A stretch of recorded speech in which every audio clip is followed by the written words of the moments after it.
السلام على الحسين وعلى علي الحسين وعلى أولاد الحسين وعلى أصحاب الحسين. رحم الله من يقرأ الفاتحة.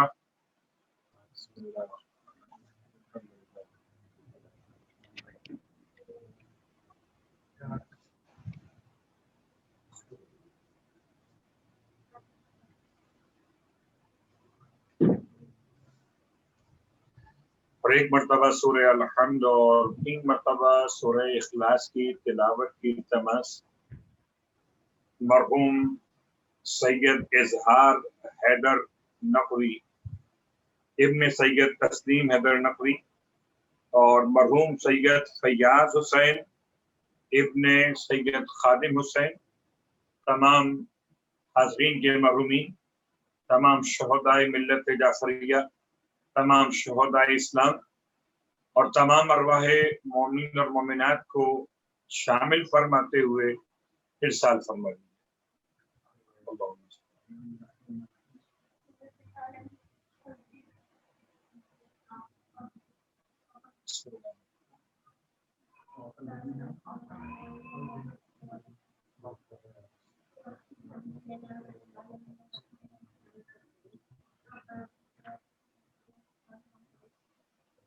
بسم اللہ الرحمن الرحیم۔ بسم اللہ الرحمن الرحیم۔ بسم اللہ الرحمن الرحیم۔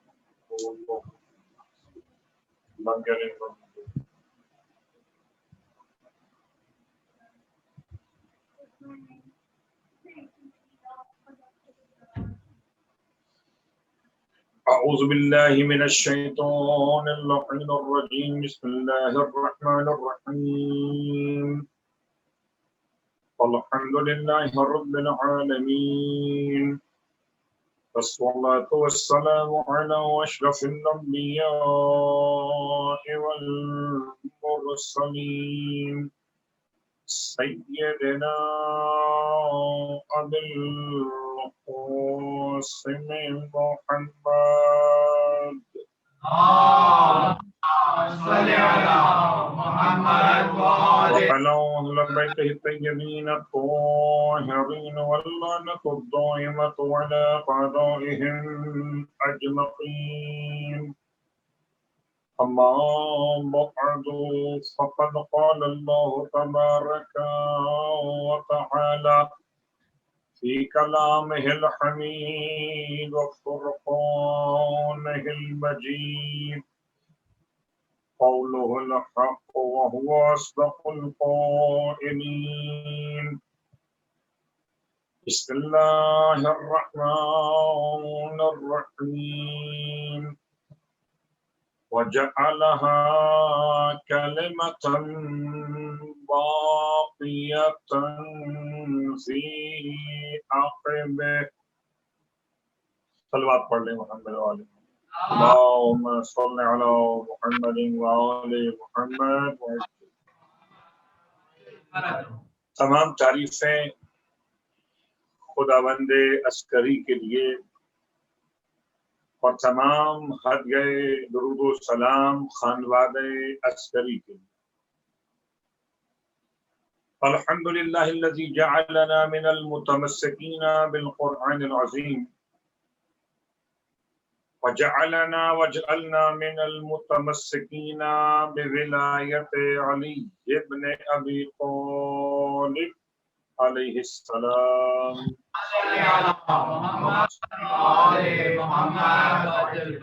عظم اللہ وجرنا وجرکم بمصابنا بالحسن ابن علی العسکری علیہ السلام وجعلنا وإياكم إن شاء الله من الطالبين بثأره مع ابنه الامام المہدی من آل محمد علیہم السلام. محمد اللہم صلی علی محمد. اما بعد، شکر خداوند عسکری کے ساتھ ایام اعضاء کی رخصت کے موقع پر اپنی ذمہ داریوں کو ادا کرنے کے لیے المرتضی سینٹر آکلینڈ میں صاحبان ایمان کے درمیان اس دولت یقین کے ساتھ حاضر خدمت ہوا کہ بارگاہ امامت میں ایک جملہ بھی شرف قبولیت پا گیا تو تمام تر عزا اور عبادات کی قبولیت کا سامان فراہم کرے. سامعین گرامی، دو عنوانات آج کی مجلس کے حوالے سے. ایک ایام عزا کی رخصت کا مسئلہ، اپنی ذمہ داریوں کو پہچاننا، اور جتنا بھی 2 مہینے 8 دنوں میں ہم نے ذکر سرکار سید الشہداء کو انجام دیا، اس تمام تر تربیت کو اپنی زندگی پر محیط کر دینا. اور دوسرا آج کا عنوان حضرت ابو محمد امام حسن عسکری علیہ السلام کی شخصیت کے بارے میں، سیرت و سوانح کے بارے میں، آپ کی شہادت کی مناسبت سے گفتگو پیش کرنا. سرنامہ کلام کی آیت، جس کی تلاوت کا شرف میں نے اور سماعت کا شرف آپ نے حاصل کیا، اس آیت کا ریفرنس سورہ مبارکہ الزخرف، اس کا ایک نام ہے سورہ حامیم اور ایک نام سورہ زخرف. سورہ کا نشان 43 نمبر کا سورہ، آیت کا نشان 28. سورہ کی اہمیت اور روایت سرکار ختمی مرتبہ صلی اللہ علیہ وآلہ وسلم، جو شخص بھی سورہ زخرف کی تلاوت کرے تو قیامت کے دن خوف، غم اور اندوہ اور پریشانی سے اسے نجات ملے گی، اور خداوند عالم اسے جنت میں مقام عطا فرمائے، بغیر حساب داخل جنت فرمائے. ابو بصیر کہتے ہیں کہ امام صادق علیہ السلام نے ارشاد فرمایا کہ جو شخص اپنے معمولات میں سورہ زخرف کی تلاوت کو شامل کرے تو پروردگار عالم اس کے بدن کو قبر میں حشرات الارض سے محفوظ فرمائے، اس پر نگاہ لطف و کرم فرمائے، اور اسے بغیر حساب کے یہ سورہ جنت میں پہنچائے گا. تو 2 روایتیں آپ کی خدمت میں آ چکی ہیں سورہ زخرف کی اہمیت کے اعتبار سے. اس کے 2 نام آیت نمبر 1 کے لحاظ سے حامیم، اور آیت نمبر 35 کے لحاظ سے اس کا نام ہے زخرف. اس آیت میں جو مالک دو جہاں نے ارشاد فرمایا وَجَعَلَهَا كَلِمَةً بَاقِيَةً فِي عَقِبِهِ لَعَلَّهُمْ يَرْجِعُونَ،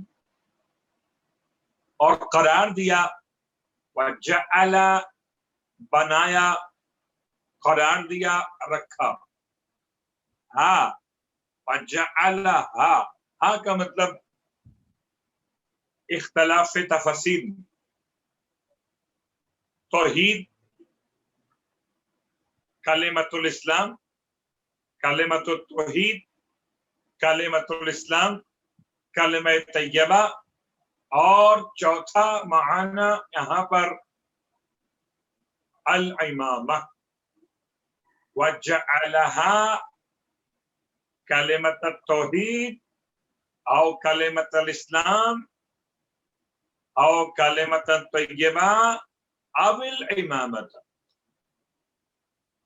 کلمۃ باقیۃ فی عقبہ، اور اس نے رکھا کلمہ توحید کو باقی رہ جانے والا کلمہ قرار دے کر، فی عقبہ ہی اپنے پیچھے رہ جانے والوں میں، اپنی اولاد میں، اپنی ذریت میں، شاید کہ وہ خدا کی طرف رجوع کر سکے۔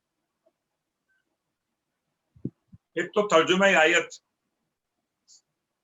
اور اس میں کوئی شک نہیں کہ ہر آیت کے ظاہری معنی اور ہر آیت کے باطنی معنی مفسرین نے اپنے اپنے طور سے بیان کیا، اور یہاں پر ظاہری اعتبار سے ابراہیم علیہ السلام کا تذکرہ، آپ نے کلمہ طیبہ کو، پیغام توحید کو ایک ایسا کلمہ قرار دیا جو باقی رہے ہمیشہ کے لیے آپ کی ذریت میں، آپ کی اولاد کے اندر۔ جبکہ روایت کتاب الاکمال کے اعتبار سے امام سجاد علیہ السلام ارشاد فرماتے هذه الآیت نزلت فینا، کہ یہ آیت ہمارے بارے میں نازل ہوئی، کہ ابراہیم علیہ السلام نے قرار دیا کلمہ توحید کو، اب جتنے موحد ہوں گے سب ابراہیم کی اولاد سے، جتنے کلمہ توحید کو پہنچانے والے اور دعوت دینے والے ہوں گے سب ابراہیم کی اولاد سے، اور جتنے امامت کے منصب کو سنبھالنے والے ہوں گے وہ سب کے سب ابراہیم علیہ السلام کی اولاد سے۔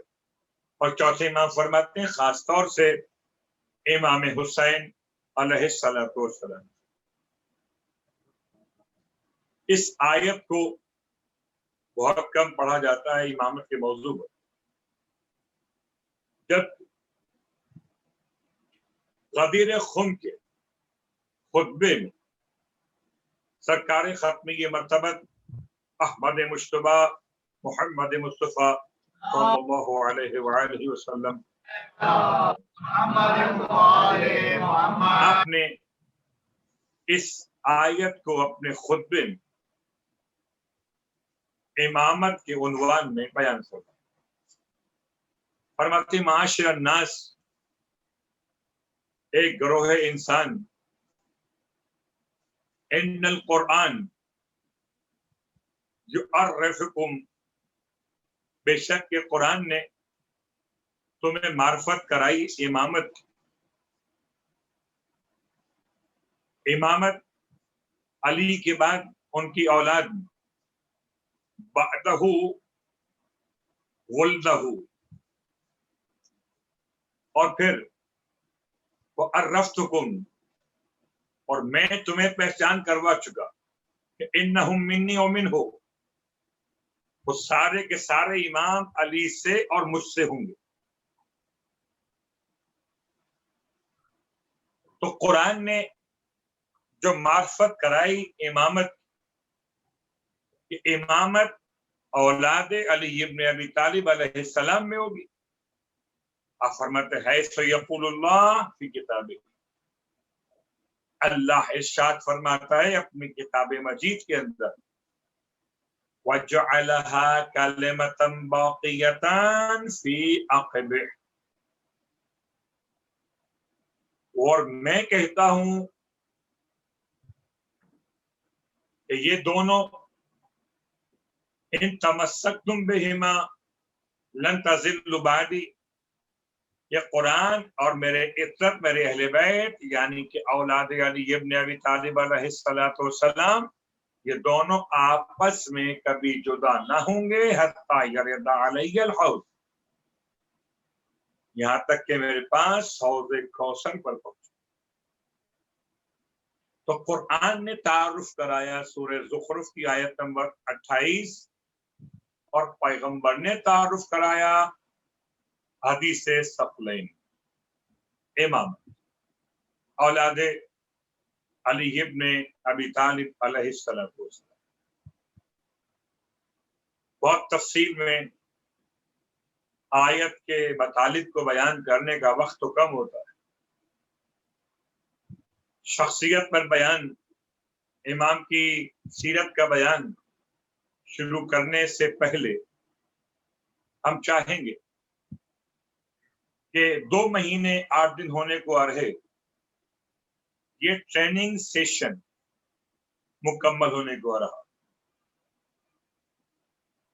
کیا ہم نے اس سے حاصل کیا اور اب زندگی کیسے گزارنی چاہیے؟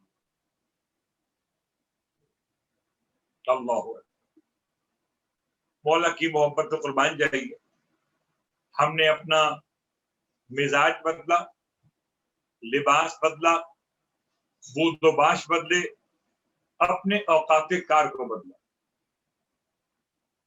محرم کا چاند دیکھا، خوشیاں منانا چھوڑ دیں، تقریبات منعقد کرنا چھوڑ دیں۔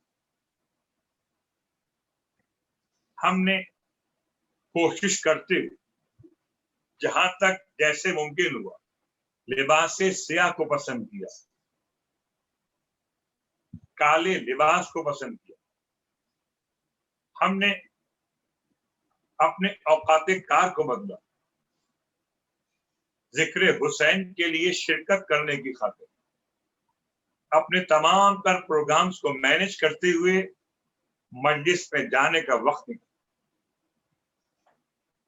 نہیں کھاتے تھے عام طور پر، مگر فرش اعضاء پر بیٹھ کر نیاز کو تناول کیا یا نیاز کو تبرک کے طور پر لے جا کر اسے نوش کیا۔ تو بود و باش بدلے، لباس بدلا، مزاج بدلا، اوقات کار بدلے، سب بدلے، اور ہم بدلے کہ نہ بدلے؟ یہ کیسے ہو سکتا ہے کہ انسان اپنے اوقات بدل لے، انسان لباس بدل لے اور مزاج بدل لے، اپنے کردار کو نہ بدلے؟ یاد رکھیے بات کہ سرکار سید الشہداء کی قربانی اور ایک حسین نہیں، 72 حسینیوں کی قربانی، اور 72 میں 18 ایسے کہ جن کی نظیر روئے زمین پر کوئی ایک بھی نہ۔ ان سب کے شہادتوں نے مجھے اور آپ کو کیا میسج دیا؟ غور کیجیے گا، باتیں بڑی آسان سی، لیکن حقیقتاً ایک پیغام کے طور پر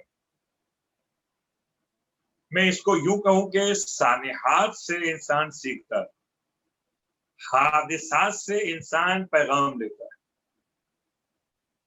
اور اپنے مستقبل کو معین کرتا ہے۔ کربلا کا واقعہ اسلام کے حوالے سے، کربلا کی شہادتیں دین کے اعتبار سے انسانیت کے لیے رہنما ثابت ہوئی کہ نہیں؟ رشتوں میں احترام، دل میں نرمی، مظلوم کی حمایت، ظالم کی مذمت، نام حسین پہ گریا، زیارت حسین کے ساتھ نماز ہدیہ زیارت، اور پھر زیارت سائر شہداء کربلا میں میرا اور آپ کا یہ کہنا کہ فیا لیتنی کنت معکم، فافوز معکم، ایک انصاران حسین کاش میں آپ کے ساتھ ہو تو عظیم کامیابی کو حاصل کر لیتا۔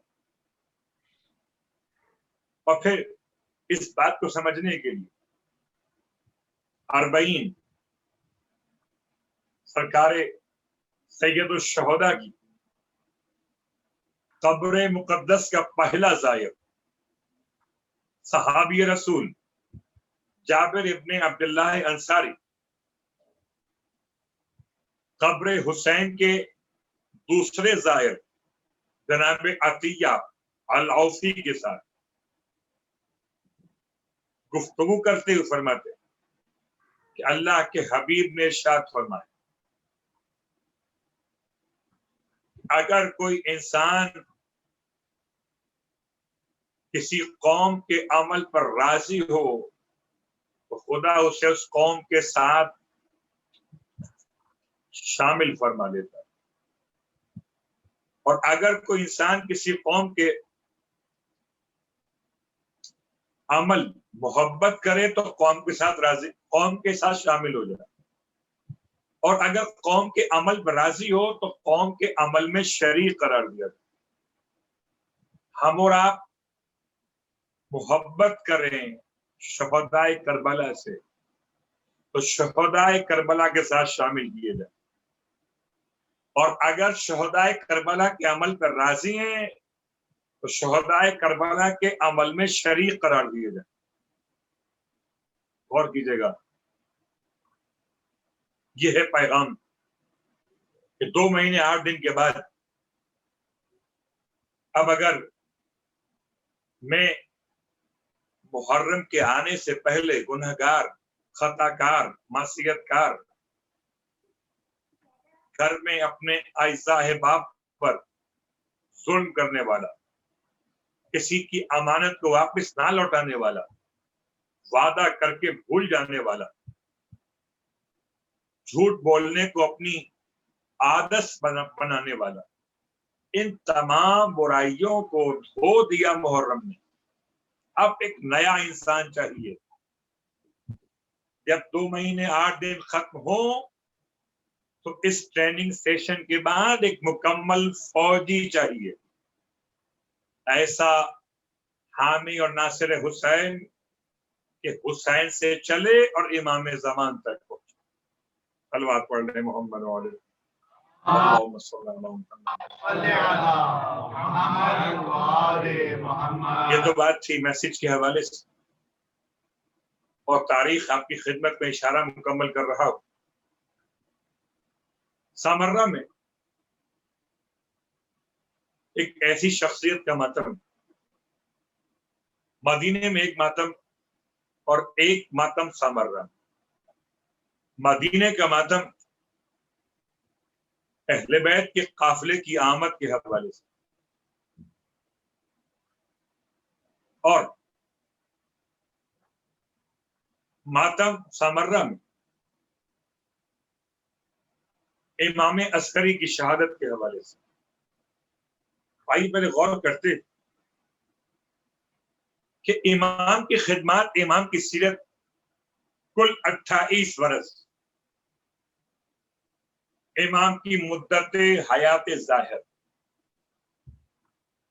امام 11ویں امام آپ سے پہلے 10 امام گزر چکے، اور آپ کے بعد صرف ایک امام نے آنا ہے، اور اس ایک امام کا زمانہ غیبت صغرا، زمانہ غیبت کبرا،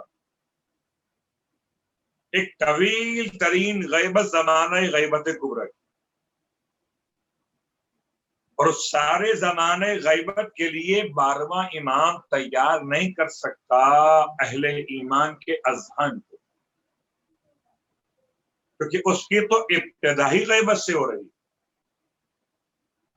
تو یہ ساری ذمہ داریاں کہ اہل ایمان کے اذہان کو غیبت طولانی امام مہدی کے لیے تیار کرنا، ذمہ داری امام عسکری علیہ السلام۔ شاید جتنا پڑھنا میرا آسان ہے اتنا آسان ہے نہیں۔ غور کیجیے گا کہ جتنے آئمہ کے ادوار گزرے ظاہر بظاہر آئمہ اہل بیت وہ سب ملا لیجیے تو 250 برس سے اوپر نہیں، 250 برس. اور اس کے بعد امام زمانہ علیہ الصلوۃ والسلام کی غیبت کبریٰ کا دور جو اب 1442 سن ہجرت اور امام علیہ السلام کی آمد اور ولادت 255 میں 255 میں اور امام کے بابا کی شہادت 260 میں، تو 260 سے لے کر 1442 تقریباً 1200 سال ہونے کو آ رہے. کیا 250 برس اور کیا تقریباً 1200 برس کا دور. 11ویں امام نے 28 سال میں 22 سال تو گزارے اپنے بابا کے زیر سایہ. 10ویں امام کی آپ کا اپنا دور امامت 6 سال کا اور 6 برس میں 6 ایئرس میں امام نے اتنا کام کرنا ہے.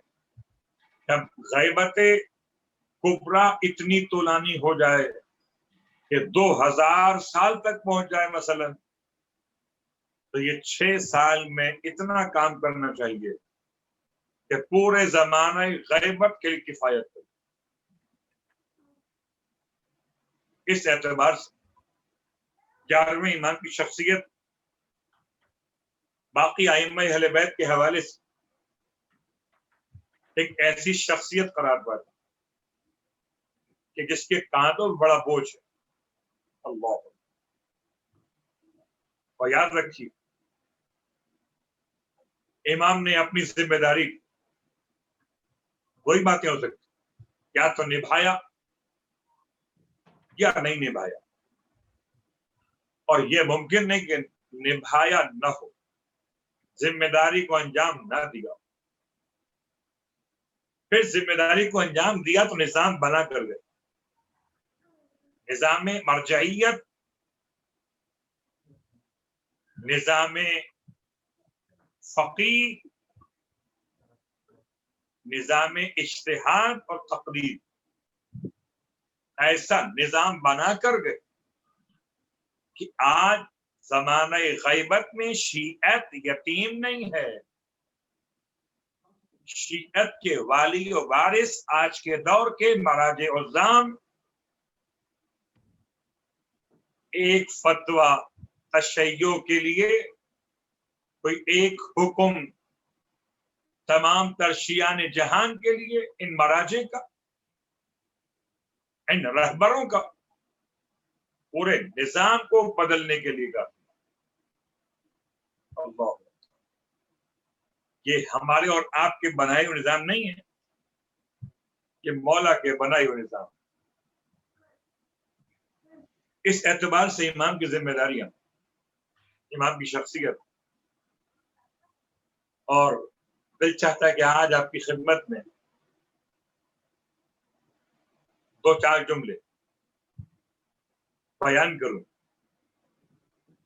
فضائل میں 11ویں امام تو فضائل، بہت سارے فضائل پڑھنے کا وقت. ابو ہاشم جعفری امام کی خدمت میں بیٹھے. ابو ہاشم کون؟ ابو ہاشم یہ وہ شخصیت جو جناب جعفر طیار کی اولاد سے، اور انہیں 10ویں امام اور 11ویں امام کی صحبت کا شرف ملا. بغداد سے سامر روز آتے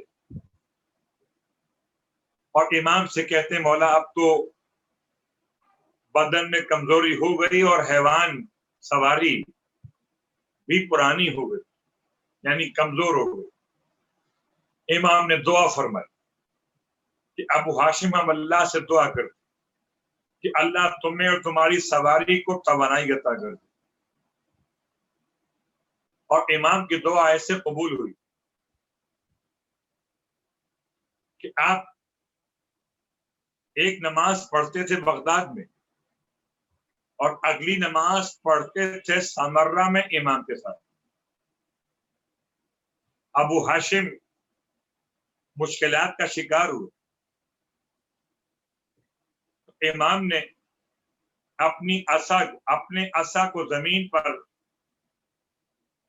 مارا اور زمین کے خاص پتھر کے ٹکڑے سونے میں تبدیل کر دی. ابو ہاشم نے اٹھایا اور اپنے مسئلے حل کر دیے. ابو ہاشم نے امام سے جو فیوز حاصل کی اپنے مقام پر،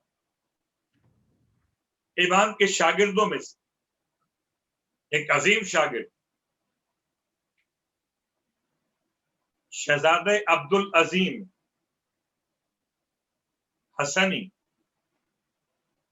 تہران کے نواحی علاقے اس دور کے اعتبار سے آج تو تہران کا حصہ رائے، یہ بھی 10ویں اور 11ویں امام کے شاگرد عبد العظیم حسنی. اور کیا کمال ان کی شخصیت میں کہ امام فرماتے ہیں انتا ولینا حقا، اے عبد العظیم آپ ہمارے برحق دوست اور ولی ہیں. پھر فرماتے ہیں 10ویں امام آپ کے بارے میں کہ جو رائے میں جا کر عبد العظیم کی زیارت کرے تو گویا جیسے اس نے کربلا معلیٰ میں سرکار سید الشہداء کی زیارت کا شرف حاصل کر لیا. تو امام کی شخصیت اور امام کی خدمات میں کچھ فضائل بھی اور آپ کے شاگردوں کے نام. آپ کی سیرت کے بیان میں آپ کا زہد، آپ کا تقوی، آپ کی عبادت، آپ کی ریاضت، قید خانے میں آپ کی مصیبت، زمانے کے حالات کے اعتبار سے آپ پر شدید ترین دباؤ. اللہ امام علیہ السلام کی روایت آپ کی خدمت میں پیش کرو تاکہ آج کی مجلس سے امام کے فرمان پر عمل کے لیے راہیں آسان میرے لیے بھی اور آپ کے لیے بھی. فرماتے مولا امام عسکری علیہ السلام خصلتان، دو عادتیں، دو صفات ایسی لیس فوقہما شیء کہ جن سے بلند اور کوئی شے ہو سکتی نہیں. پہلی خصلت یا عادت یا صفت الایمان باللہ، اللہ کی ذات پر ایمان، اور دوسری وہ نفع الاخوان، اور اپنے بھائیوں کو فائدہ پہنچانا. بالکل یہ امام کا فرمان اسی پیرائی میں دیکھیے. یا مولائی کائنات علی ابن ابی طالب علیہ السلام کا فرمان اللہم صلی اللہ ارشاد فرماتے ہیں مولا جب کسی نے سوال کیا آپ سے کہ اسلام کی مختصر تعریف کیا ہے، فرمایا اسلام صرف دو باتوں کا نام ہے، الطاعۃ لامر اللہ والشفقۃ علی خلق اللہ. ایک اللہ کی اطاعت، امر الہی کی پیروی، ایک خدا کی مخلوق پر شفقت کرنا. پہلے امام کا پیغام، 11ویں امام کا پیغام، یہ دو خصلتیں بہترین کہ ان سے بلند کوئی اور شے نہیں. ایک اللہ پر ایمان، ایک اپنے بھائیوں کو فائدہ پہنچانا.